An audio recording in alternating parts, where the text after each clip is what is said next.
సీతమ్మ భూమిలో పుట్టింది అని తెలుసు. కానీ చివరికి తిరిగి అదే భూమిలోకి అయితే ఇక్కడే వెళ్ళిపోవడం జరిగిందంట.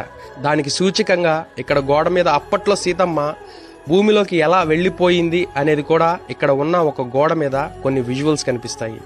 రామాయణంలో సీతమ్మ రాముడితో పాటు అరణ్యానికి వెళ్ళింది, అది ఒక ఎత్తు అయితే, చాకలి నిందకు గర్భవతిగా ఉన్నప్పుడు ఆశ్రమాల్లో ఉంటూ లవకుశులకు జన్మనివ్వటం మరొక ఎత్తు.